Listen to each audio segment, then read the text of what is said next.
নমস্কাৰ বন্ধু বান্ধৱীসকল, মই জুৰি আৰু মোৰ পাকঘৰলৈ আপোনালোকক স্বাগতম। আজি আপোনালোকৰ বাবে লৈ আহিছোঁ এটি তেনেই সাধাৰণ ৰেচিপিটো হৈছে চানা দালি। আহকচোন আমি ভিডিঅ'টো আৰম্ভ কৰোঁ।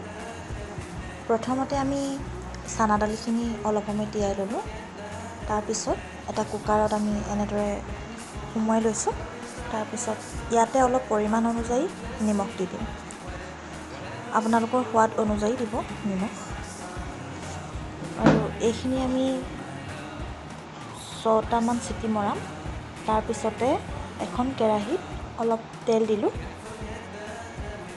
এই তেলখিনি গৰম হোৱাত ইয়াত গোটা জিৰা দি দিছোঁ। চাওকচোন, জিৰাখিনি লাহেকৈ ফুটিবলৈ লৈছে আৰু গেছটো কমাই দিম আমি।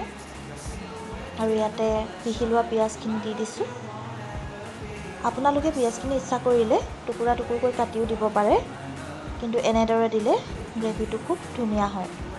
পিঁয়াজখিনি ৰঙচুৱা হোৱাকৈ আমি এনেকৈ ভাজি ল'ম। আৰু ইয়াতে আমি পিঁয়াজখিনিতেই তেজপাত দিছোঁ আৰু ইয়াতে শুকান জলকীয়াও দিছোঁ 2টা। এইখিনি আমি ৰঙা হোৱাকৈ ভাজিম।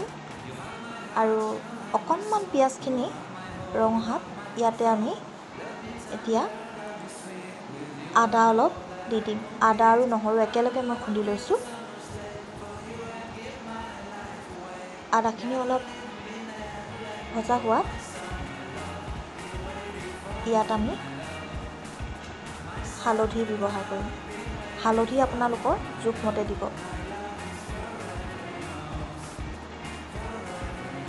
এইখিনি অলপ ৰঙা হৈ আহিছে। ইয়াতে আমি এতিয়া হালধি এড কৰিম। হালধি দিয়াৰ পিছতে আমি এইখিনি অলপ সময় ভাজি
নমাই থ'ম।